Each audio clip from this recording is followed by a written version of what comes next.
Photo Shelter presents Vision Slightly Blurred. I'm Alan Murabayashi. And I'm Sarah Jacobs.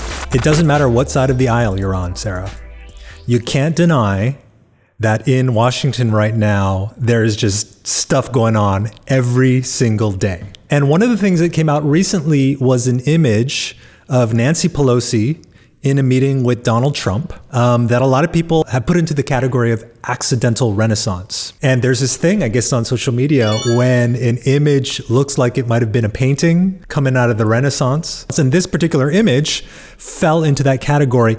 And it's notable for a few reasons. First of all, unlike the former White House chief photographer, Pete Souza, the current chief photographer, Sheila Craighead, has been kind of flying under the radar, in part because the administration isn't as interested in putting out a lot of content. So it was interesting to see that this particular image kind of blew up. And then to have this particular image be used by President Trump as proof of Nancy Pelosi going off the rails, and then Pelosi then appropriating the image for her Twitter cover. But the image really caught the attention of a lot of people. And I saw some discussions going on Facebook.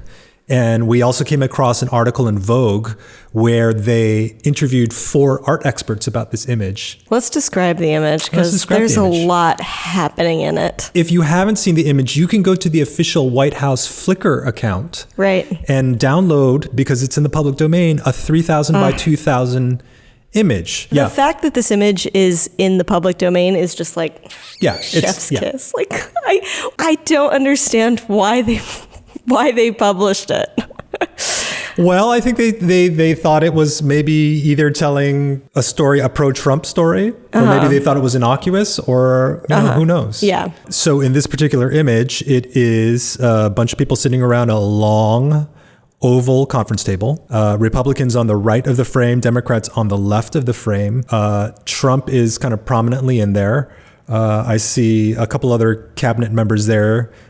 Steve Mnuchin. On the left side, you see Chuck Schumer, and then Nancy Pelosi wearing a trademark blue suit, standing, pointing with her index finger at the president. She has been described as the only woman in the room, but that is not true. There's an aide sitting behind her who is female, but she's clearly the only female at the table. You know, we started by saying this is an accidental Renaissance shot. And one of the first art critics that commented on this Vogue article, Chloe Esselmont, co-editors of the former Twitter account Tabloid Art History. So Chloe actually says, oftentimes when accidental Renaissance is used, the style is actually Baroque.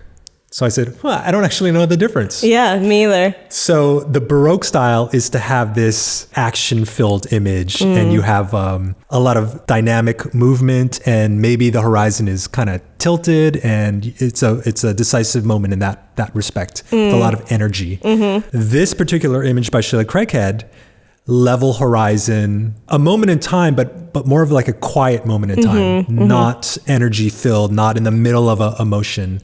A lot of symmetry going on, is very Renaissance.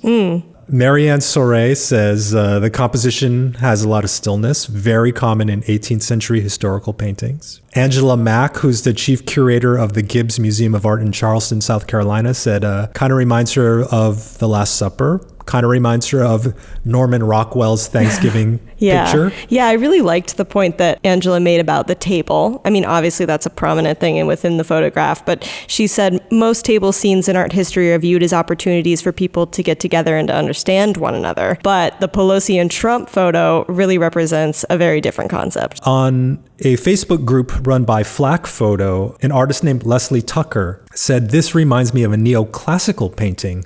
Although not exact composition, the iconic David painting called The Intervention of the Sabine Women." What else was happening on Flake? There's the art angle happening on Flake. And then Andrea Wise, who's a photojournalist, said, "If this is an official White House photo, then regardless of its photographic merit, it's not a news photograph.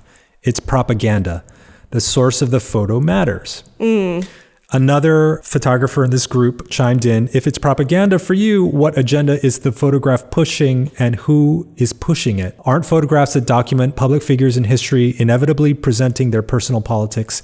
If not pushing an agenda or propaganda, even if subconscious and unintended, is any photographer whose subject is people ever an objective observer? Of course, being a photographer who has an interest in photojournalism, I couldn't resist putting my own comments in there. And said, the position of photojournalism has always been that if an independent press cannot capture the scene and is reliant on a handout from the White House, then it's not a news image. Ergo, it's propaganda. And the same criticism was cast on Pete Souza's work. Oh, yeah, that's true. Because the Obama administration was notorious for actually restricting press access. And for as many people that love the quality of photo that Pete was able to create, and there's no doubt that he's a great, talented, gifted photographer who captured the Obama presidency in a way that few presidencies have been captured, there is no doubt that it was a marketing campaign. It was like lifestyles of Obama. They were not news images in the traditional photojournalism sense. One of the most iconic images of the Obama administration in my mind is him boarding a plane with a rainbow behind him. Right. Okay? Like, that's propaganda right there. That actually wasn't taken by Pete Souza. That was taken by Amanda Lucidon. The other thing I'll point about this particular issue, Pete Souza, as with many White House photographers, as far as I know, is the last line of defense in terms of he rubber stamps the image. This is good, this is bad. The photo editors in the White House report to the chief photographer. In a news organization, the photo editor and the DOP sit above the photographer. They can question, how did you take this image? What were the circumstances for this image? Your caption doesn't make sense for what we know was going on at the time. It's a level of protection over the veracity of the image that does not exist in the administration's photographers, whether it's Republican or Democrat. Well, I think that's one thing that makes this image so confusing, because it did come from a White House photographer and it can be viewed in so many ways. It does emphasize this notion that the photo itself has no meaning without a caption. And I go back to the image of the Osama bin Laden raid. I have that in my notes as well. Right. It made me think of that. Where Hillary has this look on her face, and I would say 99% of the people thought it was like a gulp, if I'm remembering correctly. Yeah, no, it's like a oh my God, this is happening. But in her recollection of the event, she's like, no, I was just like clearing my throat. Looking at this photo made me consider this idea of what makes a photo iconic. When I think of iconic news photos and politics photos, there's been a number of photos that came out of, the Black Lives Matter protests. The composition seems so incredibly well thought out that it seems almost fake in a way. Yeah. And that becomes iconic. Yeah, absolutely. Like I'm thinking of, you mentioned Black Lives Matter movement. I'm thinking of that one shot of the woman in the middle of the road, just very gracefully as these, heavily armed police force is like barging towards her. And that's so painterly, right? Like that shot. Yeah, that image was taken by Jonathan Bachman, and a lot of people have written, well, there was one big Medium essay where the guy deconstructed the cracks in the road. Oh, man. And it looks like stormtroopers against Princess Leia, because they're heavily militarized. A few years back, actually it was last year, October, taken by a photojournalist named David Butow. It's happening in the SCOTUS confirmation hearing of Brett Kavanaugh. And it is a negotiation between Jeff Flake and Chris Coons, two senators. And the crazy thing about it, to me, is that you can watch the C-SPAN video of this happening, and Butow is just in the right position. It literally looks like a painting. It's so, yes, I was thinking of that as well, because it was part of that like Renaissance-like, photographs. That one is way more aesthetically pleasing than the Pelosi pic. Yeah. But this is the Baroque moment, not the Renaissance moment, right? Okay. Where there's action. There's literally gestures of the hands here. You have the guys with the arm, like listening intently. Yes. There's a guy going like this in the image. It's unbelievable when you look at this photo. It really, really is. And Flake is just the emotion on his face is like, And the That's positioning real of the emotion. heads, you know, there's just no overlap between the important elements of that image, which just separate the heads exactly like a painting.